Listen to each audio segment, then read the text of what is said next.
Bonjour tout le monde, voici un petit aperçu de la carte que nous allons fabriquer aujourd'hui. Nous allons commencer par découper un rectangle de 15 cm de haut sur 27 cm de long dans du cardstock jaune. Nous allons marquer ce cardstock à 9 cm et à 18 cm en partant du bord de gauche. Puis nous allons marquer les plis à ces deux distances. Nous avons maintenant une carte à 3 rabats. Sur chacun des plis, nous allons faire une marque à 4 cm du bord de la carte. À cette hauteur, nous allons également marquer le milieu du battant de droite et le milieu du battant de gauche. Nous allons ensuite découper ces lignes horizontales dont nous venons de marquer les points.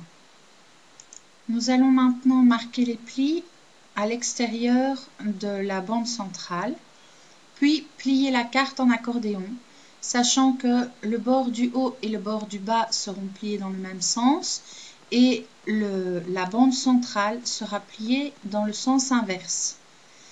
Une fois que c'est fait, on peut fermer la carte et bien insister sur les plis pour que, une fois fermée, elle ne s'ouvre pas toute seule. Notre base de carte est terminée, nous allons pouvoir la décorer.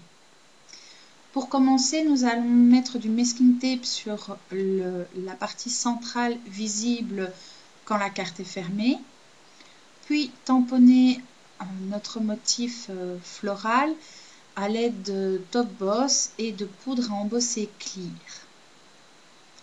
Ensuite, avec notre tampon petit oiseau, nous allons tamponner en bleu des petits motifs de ci, de là sur la carte. Ensuite, avec notre tampon alphabet et de l'encre noire, nous allons tamponner notre message sur le petit rectangle resté sans motif jusqu'à présent. Nous allons maintenant découper dans différents papiers à motifs différents rectangles des tailles de la carte et nous allons les coller sur notre base de carte. Ensuite, dans le même papier jaune que la base de carte, nous allons perforer 3 petites abeilles que nous allons décorer à l'aide d'un fin feutre noir.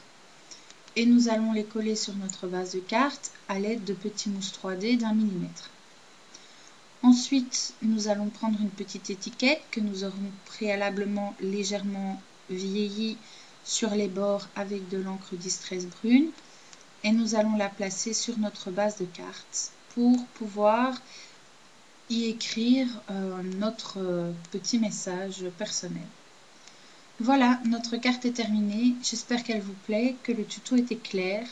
Alors, je vais vous mettre dans l'article quand même un lien vers le même tuto, enfin le tuto pour la même carte, mais sur un autre blog qui est certainement mieux expliqué que la mienne.